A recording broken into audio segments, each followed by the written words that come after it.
अगर किसी को भी ऐसी कोई प्रॉब्लम है जो हिप से स्टार्ट हो रही है या बैक से स्टार्ट हो रही है, या इसमें हैमस्ट्रिंग्स और क्वाड्स मसल्स टाइट हैं या इरिटेटेड हैं या स्टिफ हैं, उसकी वजह से जो पेन है वो घुटने में आना स्टार्ट हो जाता है। यानी कि कुछ लोग कहते हैं कि हमारे घुटने से आवाज़ें भी आ रही हैं।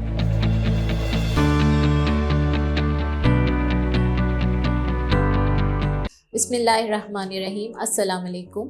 आईटी बैंड सिंड्रोम की क्या वजूहात होती हैं, उस पर मैं बात करूँगी। आईटी बैंड एब्रीविएशन है आइलियोटिबियल बैंड का या इलियोटिबियल बैंड का। ये एक लंबा लिगामेंट होता है जो कि आइलियम बोन से स्टार्ट होता है और ये घुटने से नीचे जो टिबिया बोन है इसकी लेटरल साइड पे आके अटैच हो जाता है। यानी कि ये लिगामेंट दो जॉइंट्स को क्रॉस करता है। कमर के पास हिप जॉइंट से स्टार्ट होता है और हिप जॉइंट को क्रॉस करता है, नी जॉइंट को क्रॉस करता है और टिबिया जो ये वाली बोन है इसके पास आके अटैच होता है। इस लिगामेंट में बहुत सारे मसल्स अटैच होते हैं। हिप मसल्स जिनको हम ग्लूट मसल्स कहते हैं वो इस बैंड के अंदर अटैच होते हैं। थाई के पीछे हैमस्ट्रिंग मसल्स इसमें अटैच होते हैं और थाई के आगे जो क्वाड्स मसल्स होते हैं वो इसमें आके अटैच होते हैं।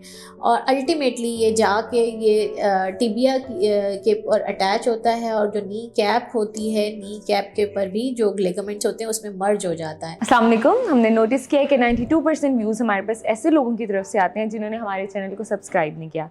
तो आज हम मरहम की तरफ से आपके पास रिक्वेस्ट करने आए हैं कि आप हमारे चैनल को सब्सक्राइब करें ताकि हम और इन्फॉर्मेटिव कंटेंट और अच्छे डॉक्टर्स अपने प्लेटफॉर्म पर ला सकें। Thank you. अगर किसी को भी ऐसी कोई प्रॉब्लम है जो हिप से स्टार्ट हो रही है या बैक से स्टार्ट हो रही है, या इसमें हैमस्ट्रिंग्स और क्वाड्स मसल्स टाइट हैं या इरिटेटेड हैं या स्टिफ हैं, उसकी वजह से जो पेन है वो घुटने में आना स्टार्ट हो जाता है। यानी कि कुछ लोग कहते हैं कि हमारे घुटने से आवाज़ें भी आ रही हैं। उसकी रीज़न ये होती है कि जो नी कैप होता है ये साइड पे मूव हो जाता है और जब आप बेंड करते हैं घुटने को तो ये क्लिक करके वापस अपनी पोजीशन पर आता है, क्योंकि ये साइड के सारे मसल्स टाइट हैं।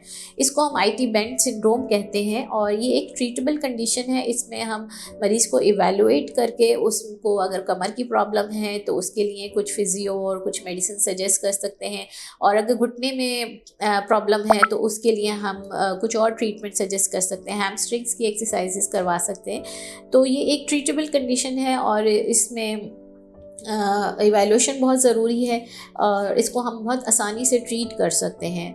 तो बहुत सारे लोग परेशान रहते हैं कि उनके घुटनों से आवाज़ें आ रही हैं लेकिन उनको उसको रीज़न नहीं पता होती कि क्या रीज़न है।